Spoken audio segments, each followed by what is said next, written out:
पण 10 वर्ष जरी झाली ना ते हेही लक्षात येतं की ते जिवंत असताना बालगंधर्वाचं म्हटल्याबरोबर जे एक संगीताचं, अभिनयाचं किंवा त्यांच्या वेळच्या नाटकांचं जे एक विश्व मनाच्या पुढे उभं राहतं ते मात्र या क्षणी सुद्धा तसंच जिवंत. अगदी खरं आहे. म्हणजे मला वाटतं की कलावंताच्या स्मरणाचं देखील एक जसं सगुण स्वरूप असतं तसं एक कैवल्यात्मक स्वरूप असतं. हो. आणि ते स्वरूप मात्र जितकं मोठं तितकं जास्त चिरंजीव. कलावंतातच कशाला कुठल्याही थोर व्यक्तीचं म्हणायला हवं. समर्थाने अगदी सोप्या शब्दात जसं म्हटलं ना, रावे परी कीर्ती रूप, साध्या शब्दात त्यांनी सांगितलं ते कीर्ती हे त्याचं कैवल्यात्मक स्वरूपच आहे. नारायणांच्या बाबतीमध्ये मात्र त्या कीर्तिरूपे उरावेमध्ये थोडासा फरक करून असं म्हणता येईल की ते गानरूपाने आजही होते. निश्चितच. केशवसूत जेव्हा वारले ना त्याच्यानंतर गडकऱ्यांनी एका कवितेत म्हटलं होतं की केशवसूत कसले मेले, केशवसूत घातची बसले. नारायणांच्या बाबतीमध्ये सुद्धा हेच म्हणता येईल. आणि ते इथे तर अगदी गातची बसले म्हणजे सर्वात झाले. बालगंधर्व आजही गातायत असं वाटतं. म्हणजे मी केवळ त्यांच्या ध्वनिमुद्रिकातून ते गातायत असं नाही म्हणत. महाराष्ट्रातल्या गायक गायकांच्या वर त्यांच्या गायकीचा इतका खोल परिणाम आहे की चटकन एखादी जागा अशी जाते की मैफिलीतले लोक एकदम ओळखतात त्याहे बालगंधर्वांची जागा. आणि ज्यांनी नारायणांचं गाणं प्रत्यक्ष ऐकलं किंवा त्यांची नाटकातली कामं पाहिली त्या पिढीतली माणसं सोडा, पण अगदी आजच्या पिढीतल्या गायक गायकांच्यावर देखील नारायणांच्या गाण्याचा खूप असर दिसतो. नक्कीच आहे. म्हणजे जुनं गाणं म्हणून सोडून देता येत नाही. ते आजचंही गाणं आहे. म्हणजे आता पहा जी 20 वर्षाची किंवा 22 वर्षाची मुलं किंवा मुली आहेत ना ते सुद्धा नारायणांची जागा गळ्यात यावी याला आतुर असतात. कारण कुठेतरी त्यांना त्याचं एक सौंदर्य दिसत असतं. नक्कीच. म्हणजे त्या जागा आता सौंदर्याचं एक चिरंतन वरदान घेऊन आल्या होत्या तेच लक्षात येतं. हो ना. आता तुमची आणि आमची वसंतराव स्थिती जरा निराळीच आहे. गेल्या 35 वर्षाच्या सहवासात आपण असंख्य वेळा नारायणांच्याबद्दल बोललोय. होय. त्यांची गाणी आपण जोडीने ऐकलेली आहेत. त्यांची उतारवयात तिथे पुण्यामध्ये झालेली नाटकं तीही जोडीने पाहिलेली आहेत. लहानपणी अर्थातच मी मुंबईला आणि तुम्ही नागपुरात ही नाटकं पाहिलेत. आपल्या उमरावतीला पाहिजे. आपल्याला त्यांच्या परिचयाचं भाग्य मिळालं. पण जसं त्यांचं आपण गाणं ऐकून सुद्धा अतृप्त राहिलो ना तितकेच त्यांच्याविषयी बोलून सुद्धा किती बोललो आपण त्यांच्याशी आत्ता बोलून सुद्धा अजून बोलायचं राहूनच गेलं असंच वाटतं. नाही त्यांच्यातल्या त्या असामान्य मोहिनीचं रहस्य अजूनही उलगडायचं राहिलंय असं नाही वाटत. कुठेतरी काहीतरी अजून शिल्लक राहिलं. आपण चिमटीत पकडायचा प्रयत्न करतो पण काहीतरी सुटतं असं वाटतं. हेच कलावंताचं वैशिष्ट्य असतं. गडकऱ्यांनी राजसन्यासातल्या साबाजीच्या तोंडी एक वाक्य घातलेलं बरं का. साबाजी म्हातारा असतो 80 वर्षाचा. तो म्हणतो की थोरले आबासाहेब जाऊन इतकी वर्ष झाली तरी राजांच्या नावाची नशा अजून उतरत नाही. खरं आहे. नारायणांच्या बाबतीमध्ये नेहमी असं वाटतं की त्यांच्या नावाची नशा अजून उतरत नाही. अनेकांची आपल्यासारखीच अवस्था आहे. नवीन नवीन मुलं आम्हाला विचारायची की तुम्ही स्त्री पार्टातली अजूनही विचारता की स्त्री पार्टातली कशी होती कामं पाहत होता असं विचारतात. गाणं ऐकलं की म्हणतात नाही हा ग्रेट आहे. पण त्याला तिथे कुठेतरी ते मोठेपणा बरोबर सापडतो. म्हणजे ते काही गाणं म्हातारं व्हायला तयार नाही, जुनं व्हायला तयार नाही. तसं पाहायला गेलं तर आपल्याला ज्याला आपण नाट्यसंगीत म्हणतो आम्ही आपली नाटकातली पदं म्हणतो तर नाट्यसंगीत म्हणू आपण आपलं. तर हे सगळं संगीत जे आहे हे नाटकामध्ये आपल्या गाणाऱ्या नटांनी किंवा जे नाटककारी होते गाण्यातले दर्दी त्यांनी ते मिळेल तिथून आणलं. त्यांनी काय असं पाहिलं नाही की हे जरा वरच्या दर्जाचं आहे काही खालच्या दर्जाचं आहे. चांगलं दिसेल त्याचा वापर मनमुराद केला. आणि ज्याला आपण किर्लोस्करी संगीत असं म्हणतो की जिथेच नारायणांचा खरा उदय झाला तर त्या संगीतावरती ह्या सगळ्या विविध प्रकारच्या संगीताची खूप छाप आहे. नक्कीच आहे. स्त्री गीतांची आहे, रागदारी संगीत आहे, स्त्री गीत आहेत, हरदाची गीत आहेत, लावण्या आहेत. हरदासाने तरी कुठं म्हणजे अशीच ऐकून गोळा केली. कानडी चाली आहेत, पुष्कळ आहे. पुष्कळ आहे. उर्दू रंगभूमीवरच्या सुद्धा चाली आहे. सगळं आपल्याकडे घेतलं त्यांनी कुठल्याही उचलण्यामध्ये कमीपणा मानला नाही बरं का. एक तर असं असतं सुराच्या क्षेत्रामध्ये चोरी हा मामलाच असू शकत नाही आपल्याला बरं का.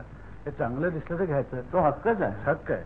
फक्त नारायणांच्या त्या गाण्याच्या चांगल्या सुजनपणाने घ्यावं ते जे काय घ्यायचं असेल ते खरं आहे. तेव्हा हे जे घेतलंय आता सुरुवातीचा नारायणांच्या जो गायनाचा संस्कार आहे तो तत्कालीन नटांच्या वरती जो एक हल्ली आपण सामान्यतः त्याला लोकसंगीत असं म्हणतो, अशा तऱ्हेचं आहे नाही. बाळबोध वळणाची जी बाळबोध, गीतं सुरुवातीला जी हा. शाकुंतलामध्ये वापरली ना, त्यातलं त्याच्यातलं नारायणरावांच्या तोंडी असलेलं पद, अरे वेडा म्हणा, हा अरे वेड्या मनाचा तुम्हाला नमुन्यादाखल म्हणून दाखवतो. अर्थात बालगंधर्वांच्या जवळ जायची काही माझी योग्यता नाही, तो भाग निराळा पण आहे. चालीची गंमत, त्यातले शब्द बालगंधर्व कसे उच्चारत असतात हा एक प्रयत्न. बरोबर. असं आहे, आज आपण एका निराळ्या भक्तिभावानेच बसलेला आहोत. नक्की. इथे काय आपल्याला गाणं किती येतं हे दाखवण्याचा हा भाग भाग वेगळा. नाहीये. तुम्ही दाखवा. वेड्या मना तळमळते, वेड्या मना तळमळते, अरे वेड्या मना तळमळते, अरे वेड्या मना तळमळते, अरे वेड्या मना तळमळते, अरे वेड्या मना तळमळते, उगीच का असा हळहळते, उगीच का असा हळहळते, प्रथम फसले ते मना तळमळते, अरे वेड्या मना तळमळते, अरे वेड्या मना तळमळते, अरे वेड्या मना तळमळते.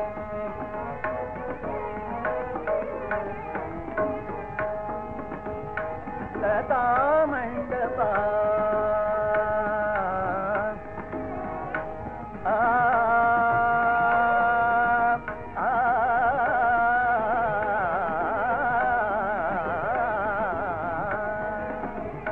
लता मंडपा, लता मंडपा, सुख सेवाया लता मंडपा, सुख सेवाया लता मंडपा, सुख सेवाया येईन पुन्हा तुझ पाशी मना, येईन पुन्हा तुझ पाशी, प्रथम फसले की मना तळमळते,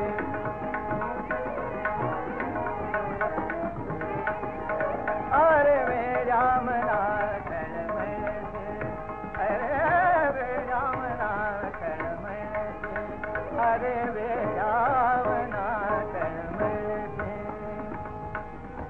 ऐन सुखाच्या समयी भीती, ऐन सुखा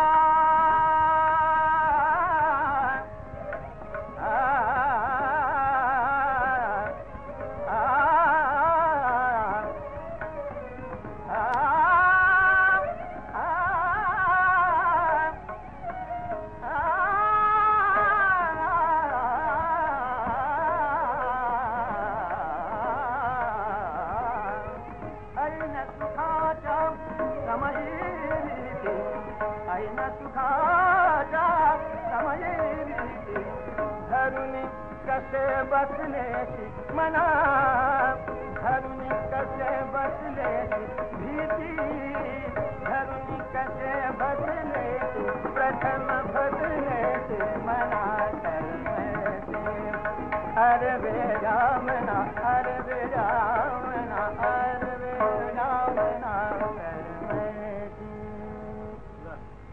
तुम्ही मगाशी वसंतराव बरं का बाळबोध हा शब्द वापरला. हो. खूपच चांगला शब्द वापरला. काय आहे, बाळबोध पद्धतीने गायचं हे फार सोपं आहे असं पुष्कळांना वाटत असतं. फार अवघड आहे. फार अवघड आहे.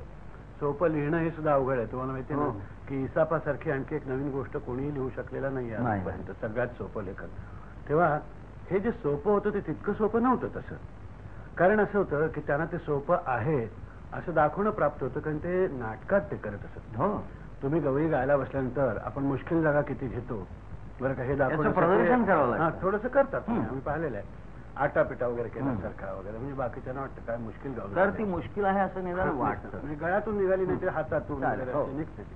परंतु रंगभूमीवरती तसं करून चालत तसं करून चालत नाही. शकुंतलेच्या भूमिकेत, सुभद्रेच्या भूमिकेत छे, छे, आपल्याला छे, छे, छे. मुश्किलातली मुश्किल जागा सुद्धा त्यातली मुश्किली न दाखवता करावं लागतं. आणि मला वाटतं हे, मी काही इतर कोणाचाही अवमान करायचं म्हणून म्हणत नाही, परंतु ज्याला आदर्श रूप म्हणावं असं बालगंधर्वांनी केलं. नक्कीच. हे मुश्किल गात आहे ते फक्त त्यांची साथ करणारे जे लोक असतील किंवा फार जाणकार लोक जे बसलेले असतील त्यांनाच त्यांनाच ते लक्षात येत होतं. तेव्हा हा एक त्यांचा सोपेपणा, हा एक सगळ्यात अवघड भाग होता. फार कशाला नारायणरावांच्या गळ्यातली तान हो. ही जबड्याची तान होती, म्हणजे? परंतु जबड्याची तान ही तुम्हाला स्टेजवर भासली नाही. उदाहरणार्थ तान जबड्याची ह्या अंगाची ही जी जबड्याची तान असते ही पण नारायणरावांनी जबड्याची आहे असं भासू दिलं नाही तुम्हाला. कशी?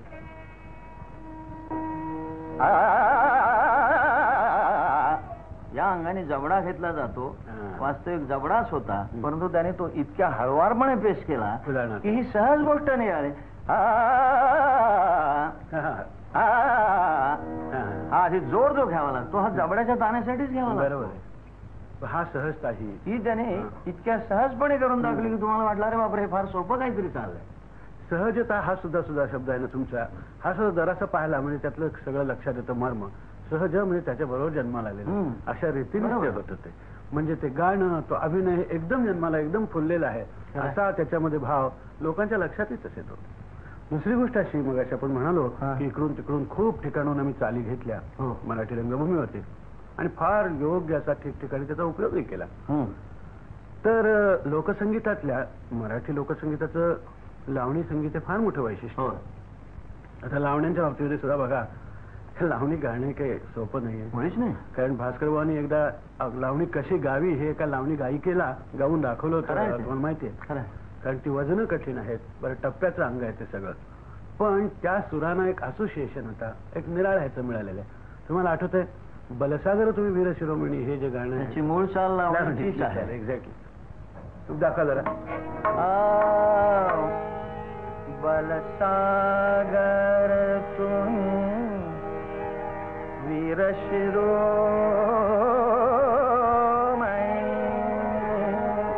बलसागर तुम्ही वीर शिरोमणी, बलसागर तुम्ही वीर शिरोमणी, कोठे तरी रमला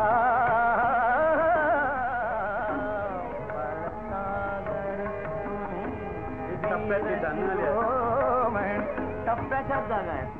परंतु झालं काय की हे वळण थोडस मागे पडत चाललं होतं, त्यामुळे या सौभद्रामधल्या काही चाली कालांतराने बदलल्या.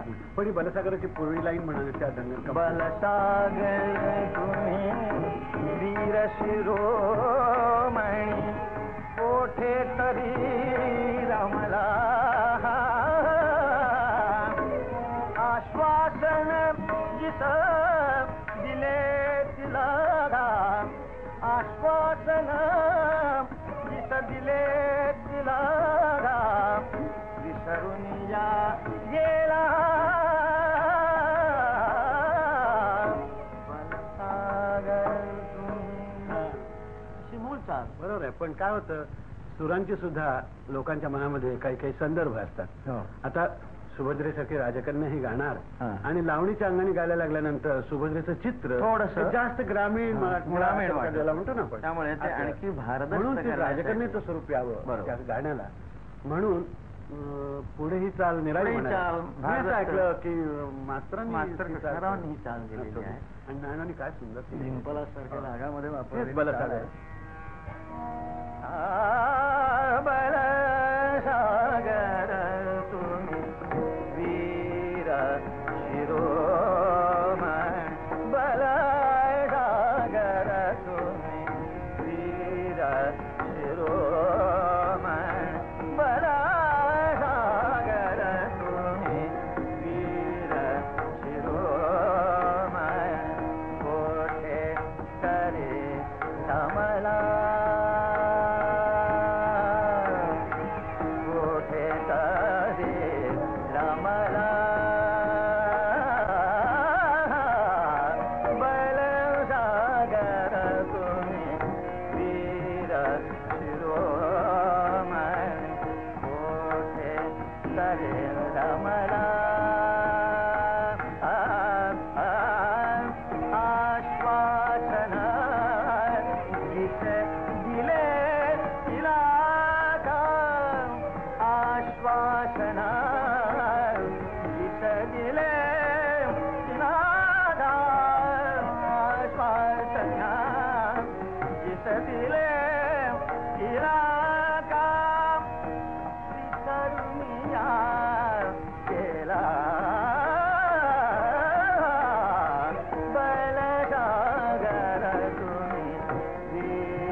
अशा ज्या जागा आल्या ना त्याच्यामुळे त्याला आर्जव सुद्धा जास्त बरोबर. लागला नाही. आणि आर्जव हा तर नानांच्या सुराचा फार मोठा गुण होता. प्राण अगदी. नुसतं जरी ते पहिल्यांदा कुठल्याही गाण्याचं आधी एक स्टेटमेंट ज्याला म्हणतो काय म्हणायचं होतं की बरं जर तुम्ही वीर शिरोमणी एवढं म्हटलं की त्याच्यातच ते सगळं अर्ज कोंदलेलं असायचं त्याच्यामध्ये. हा पुन्हा एक आवाजाचाही धर्म आहे. आवाजाचा धर्म तर निश्चितच आहे. पण का मला असं सांगा की आता त्या काळामध्ये बघा मायक्रोफोन्स नव्हते नाही का? नव्हते. हा. आणि स्त्रीपाठात उभं राहायचं आणि मोकळ्या आवाजाने गायचं आणि पुन्हा भास असा ठेवायचा की हा स्त्रीचा आवाज आहे. तर नारायणराव गाताना असं कुठे काही चोरटेपणा आवाजाचा वगैरे असं कधी करताना आढळलं नाही का आपल्याला? ह्या आवाजाचा विचार आपण हे मायक्रोफोन झाल्यापासून हल्ली करायला लागलो. पूर्वी ही गोष्ट कधी खटकत नव्हती. 500 ते 600 माणसांच्या समोर कुठलाही माणूस हळू जरी बोलला तरी प्रत्येक माणसाला त्याचा अक्षर ऐकू येत असे असा माझा अनुभव आहे. शिवाय मी तुम्हाला सांगतो की आमच्या नाटकामध्ये त्याला बरं का आवाजाची फेक म्हणतात म्हणजे फ्लो ऑफ द व्हॉइस म्हणतात ना. तर ही आवाजाची फेक सुद्धा त्यानं साधायची. कारण त्यानं काय असायचं आवाज पोचवणारं यंत्र नव्हतं. नाही. आवाज पोचवणारे तेच होते.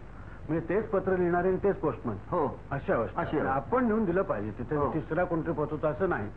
त्यामुळे तिथे तर पोहोचला पाहिजे आवाज आणि तो पोचताना पुन्हा आपण ओरडलो आहोत आरडाओरडा केला असं वाटतं का म्हणे? त्यामुळे तुम्ही एक पाहिलं असेल की ज्याला आवाजाचा थ्रो ही गोष्ट समजली आहे त्या माणसाच्या गाण्यामध्ये तुम्हाला नेहमीच साधेपणा इतका भरपूर दिसेल. कारण प्रत्येक सूर हा शेवटी पोहोचला पाहिजे या जाणीवेने टाकायचा असल्या कारणाने त्याच्यामध्ये फार पॅटर्न ज्याला तुम्ही अलंकृती किंवा अलंकार म्हणाल असलं काही नसेल. मध्येच एखादी बारीकशी जागा येऊन जायची. नुसता सुराचा झोत जात असे फक्त आणि त्यामुळे तो शब्दही तितका प्रवाही होता. उदाहरणार्थ एखादं नारायणरावांच्या पदांमध्ये तुम्हाला हे प्रत्येही दिसेल. एक तर त्यांचा आकार फार आकार चांगला सुंदर तुम्हाला चिजेच्या याच्यावरूनच सांगतो. तुम्ही मगाशी म्हणालात चीज बैठकीत म्हणायची झाली की तिचं स्वरूप भिन्न असतं. कारण गवई गाणार आहे किंवा एखादी गायिका गाणार असेल तरी पण ते पद किंवा ती चीज ही त्यातल्या शब्दांनी ओळखली जात नाही त्या रागाच्या सुरावटीनेच ओळखली जात असते. इथे मात्र ते पद म्हणून ओळखलं जातं तिची चाल म्हणून मुळीच ओळखलं जात नाही. आता सुजन कसा मन चोरी हे आपण पद घेऊया गंमत. ज्या वेळेला त्याची मूळ चीज बैठकीत तिचं स्वरूप काय असतं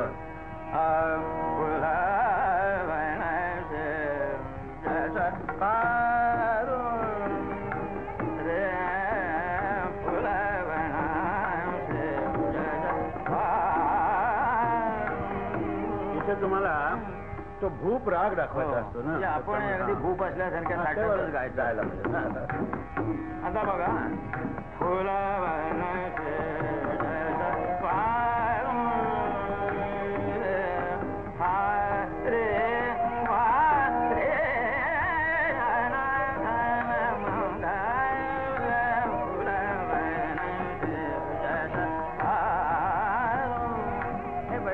चालेल पण ते खरं सांगू का पण तिथे ते तसंच पाहिजे. बैठकीत तो भूप असा हे भव्य दिव्य या तऱ्हेने मांडता येईल.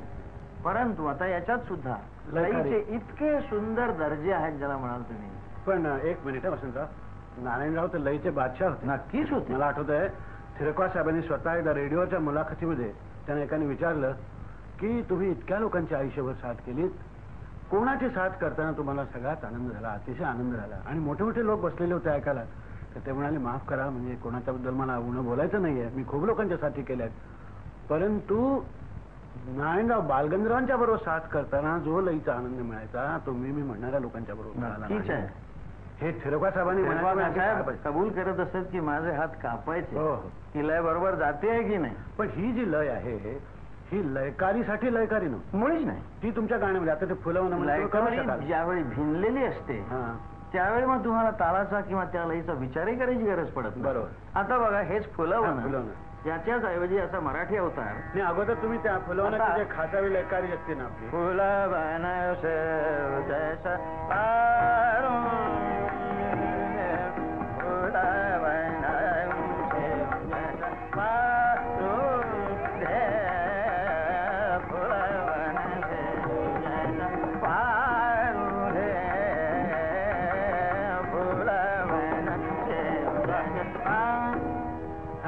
परंतु हे नाटकातल्या पदात चालणार नाही करून. एक मिनिट हो हा. वा. याच्यामध्ये तुमचा जो त्रिता सुद्धा आहे तो नारायणाचा जरा निराळा वाटणार तसा. कसा जरा? दाखवा. ताधीन ताधीन ताधीन ताधीन ताधीन ताधीन असा आहे. हा. म्हणजे नादीत भिन्नाचं वजन हा, नाही, हा. या वजनात हे पद जाईल. हा, कसं जायचं? आता बघा. सुजन कसा मन सोरी, सुजन कसा मन सोरी, सुजन कसा मन सोरी, आग हा सोरी यदुकुलन दान, सुजन कसा मन सोरी. तान सुद्धा येईल. आग हा सोरी यदुकुलन दान, सुजन कसा मन सोरी. सहज नेत मिळे सहज मोह परे, सहज नेत मिळे समन सहज नेत मिळे सहज मोह परे, सहज नेत मिळे सहज मोह परे, सहजाची परी मम हृदय हे लोचना मागे शिरता हरी, सुजन कथा मन सोरी, सुजन कथा मन सोरी, सुजन कथा मन सोरी. काय होतं वसंतराव माहितीये का? हा, हे सुरू झालं ना, तर सुजन कसा सुरू झालं.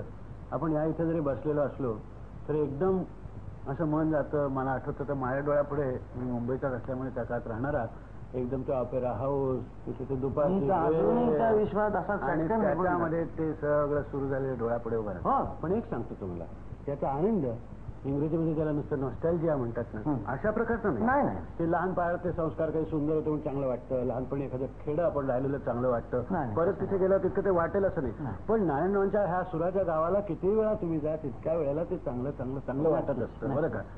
तर आता सुजन कसा तुम्ही सांगितलं, याच्यात आणखी एक वैशिष्ट्य नानांचं म्हणजे स्वच्छ अशा प्रकारचा त्यांचा तो उच्चार, नक्की. आकार इकार स्वच्छ, वा. शब्द सगळ्यांना कळले पाहिजे. आणि मग विविध तऱ्हेची गाणी त्यांनी आपापल्या ढंगाने कशी खोलवली. त्याच्यामध्ये एखादं कथ्थकी याच्यासारखं सुद्धा गाणं असायचं, एखादी ठुमरी असायची. आता मला आठवत आहे मधुकर वनवनासारखं बिकट. त्यापेक्षा हा. दादऱ्यातलं साधं कवी बाला हे पद बघा, हो, हो, हो. की दादरा असून दादरा किती तऱ्हेने फिरतो.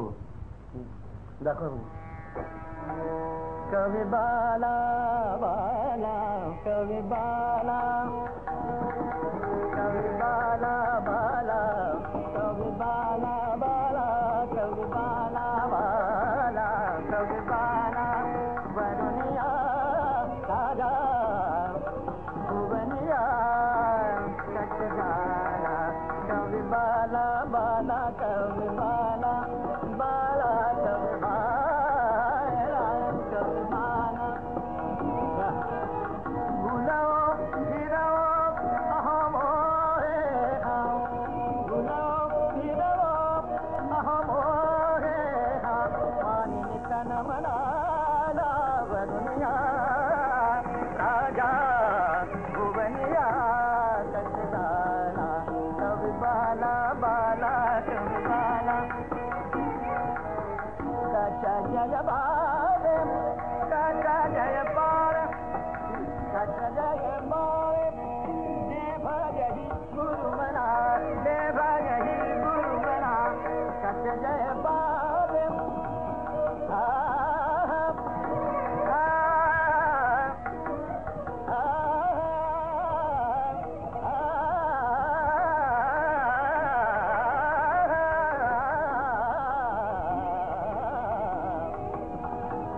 जय बावे दे भाई गुरु मना, जाहो रमणा अशा वशी करना, काल सुत विधी सकला नाथा अहो नाथा म्हटला माझे प्रेमा विठ्ठला गोवी मला कवी बाला बाला कवी बाला. आणखी एक लक्षात येतं बरं का नारायणांची गाणी ऐकताना किंवा त्यांच्या सगळ्या व्यक्तिमत्वाच्याच बाबतीमध्ये की कुठेतरी बरं का मग ते गवई म्हणू असत उभे किंवा नट म्हणू असत काही एक प्रकारचं समर्पणाची भावना आहे. सगळं म्हणजे त्या क्षणी त्यांनी आपलं सगळं जे व्यक्तिमत्व असेल काय जे असतील ते समर्पण केल्यासारखं असेल. त्यामुळे भक्ती हा त्यांच्या भूमिकेत त्यांना जिथे जिथे मिळाली तिथे तर ते उत्कटपणाने दिसले. पण तोच भाव होता. आता उदाहरण तुम्हाला आठवत आहे सिंधू तर कशा तेजूपदाला वास्तविक तसं बघाल तर ती चाल अगदी उठते आणि निराळ्या तऱ्हेची चाल पण कशा तेजूपदाला म्हणताना हा विलक्षण समर्पण फार सुंदर ते जरा म्हणा ना. म्हणूनच दाखवतो तुम्हाला. कशिया तेजूपदाला माझ्या कशिया तेजूपदाला माझ्या कशिया तेजूपदाला मामा सुभग शुभ पदाला माझ्या सुभग शुभ पदाला माझ्या सुभग शुभ पदाला सुभग शुभ पदाला कशिया तेजूपदाला माझ्या कशिया तेजूपदाला वसे पादयुगली बसे पादयुगली बसे पादयुगली माम स्वर्ग तेथला स्वर्ग तेथला स्वर्ग तेथला स्वर्ग तेथला दादा कशिया तेजूपदाला माझा कशिया तेजूपदाला आजा कशिया तेजूपदाला परलोकी चरण हे नसती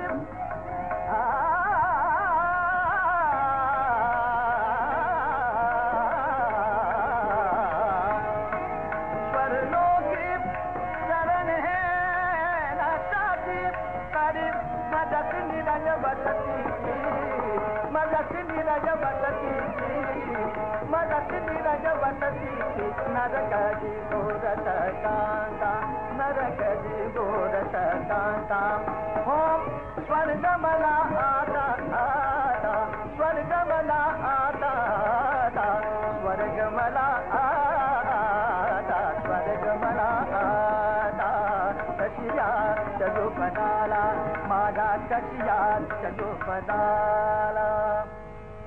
वसंतराव अशी किती गाणी किती सूर कितीतरी बोलत बसू शकू पण. हो हा विषयच असा हो ना. किती गाण्यांच्या आठवणी काढायच्या सुरांच्या आठवणी काढायच्या त्याला अंत नाहीये. नाही. एकच आहे की हा एवढा मोठा मनुष्य आपल्यात होऊन गेला पण हा मनुष्य बसला की असं वाटायचं हा काही स्वतः मुद्दाम सिद्ध करायला बसलेला नाहीये. हा आपल्या समोर बसलाय त्याच्यातून आपोआप गाणं सुरू होत आहे. बालगंधर्वांची सगळी आयुष्यातली बैठक ही श्रद्धेवर आधारित होती. योगायोगाने आज त्यांचा श्राद्ध दिनच आहे. अशा वेळी त्यांना त्यांच्या स्मृतीला त्यांचं जे काही आपल्याला नेहमी स्मरण येतं त्या क्षणांना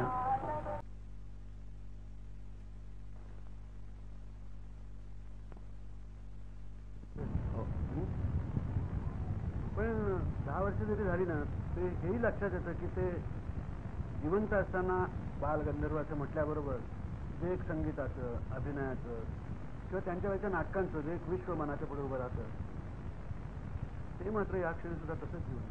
अगदी खरं आहे. म्हणजे मला वाटतं की कलावंताच्या स्मरणाचं देखील एक जसं सगुण स्वरूप असतं तसं एक कैवल्यात्मक स्वरूप असतं. हो. आणि ते स्वरूप मात्र जितकं मोठं तितकं जास्त चिरंजीव. कलावंतातच कशाला कुठल्याही थोर व्यक्तीचं म्हणायला हवं. समर्थाने अगदी सोप्या शब्दात जसं म्हटलं ना रावे परी कीर्ती उपयोग साध्या शब्दात तरी सांगितलं ते कीर्ती हे त्याचं कैवल्यात्मक स्वरूपच आहे. नारायणांच्या बाबतीमध्ये मात्र त्या कीर्तिरूपे उरावेमध्ये थोडासा फरक करून असं म्हणता येईल की ते गानरूपाने आजही होते. निश्चितच. केशवसूत जेव्हा वारले ना त्याच्यानंतर गडकऱ्यांनी एका कवितेत म्हटलं होतं की केशवसूत कसले मेले केशवसूत गातची बसले. नारायणांच्या बाबतीमध्ये सुद्धा हेच म्हणता येईल. आणि ते इथे तर अगदी गातची बसले म्हणजे सर्वात बालगंधर्व आजही गातायत असं वाटतं. म्हणजे मी केवळ त्यांच्या ध्वनिमुद्रिकातून ते गातायत असं नाही म्हणत. महाराष्ट्रातल्या गायक गायिकांच्या वर त्यांच्या गायकीचा इतका खोल परिणाम आहे की चटकन एखादी जागा अशी जाते की मैफिलीतले लोक एकदम ओळखतात अरे बालगंधर्वांची जागा. बालगंधर्वांची जागा. आणि ज्यांनी नारायणांचं गाणं प्रत्यक्ष ऐकलं किंवा त्यांची नाटकातली कामं पाहिली त्या पिढीतली माणसं सोडा, पण अगदी आजच्या पिढीतल्या गायक गायकांच्यावर देखील नारायणांच्या गाण्याचा खूप असर दिसतो. नक्कीच आहे. म्हणजे जुनं गाणं म्हणून सोडून देता येत नाही, ते आजचंही गाणं आहे. म्हणजे आता पहा जी 20 वर्षाची किंवा 22 वर्षाची मुलं किंवा मुली आहेत ना, ते सुद्धा नारायणांची जागा गळ्यात यावी याला आतुर असतात, कारण कुठेतरी त्यांना त्याचं एक सौंदर्य दिसत असतं. नक्कीच. म्हणजे त्या जागा आता सौंदर्याचं एक चिरंतन वरदान घेऊन आले होत्या, तेच लक्षात येतं. हो ना.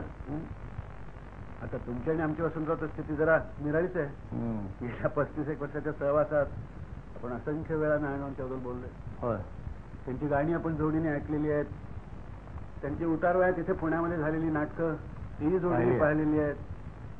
लहानपणी अर्थातच मी मुंबईला आणि तुम्ही नागपुरात ही नाटकं पाहिलेत. अमरावतीला पाहिजे. आपल्याला त्यांच्या परिचयाचं भाग्य मिळालं. पण जसं त्यांचं आपण गाणं ऐकून सुद्धा अतृप्त राहिलो ना, तितकेच त्यांच्याविषयी बोलून सुद्धा किती बोललो आपण त्यांच्याशी आता बोलून सुद्धा अजून बोलायचं राहूनच गेलं असंच वाटतं नाही. त्यांच्यातल्या त्या असामान्य मोहिनीचं रहस्य अजूनही उलगडायचं राहिलंय असं नाही वाटत. कुठेतरी काहीतरी अजून शिल्लक राहिलं. आपण चिमटीत पकडायचा प्रयत्न करतो, पण काहीतरी सुटतं असं वाटतं. तेच कलावंताचं वैशिष्ट्य असतं. गडकऱ्यांनी राजसन्यासातल्या साबाजीच्या तोंडी एक वाक्य घातलेलं बरं का. साबाजी म्हातारा असतो 80 वर्षाचा, तो म्हणतो की थोरले आबासाहेब जाऊन इतकी वर्ष झाली तरी राजांच्या नावाची नशा अजून उतरत नाही. खरं आहे. नारायणांच्या बाबतीमध्ये नेहमी असं वाटतं की त्यांच्या नावाची नशा अजून उतरत नाही. अनेक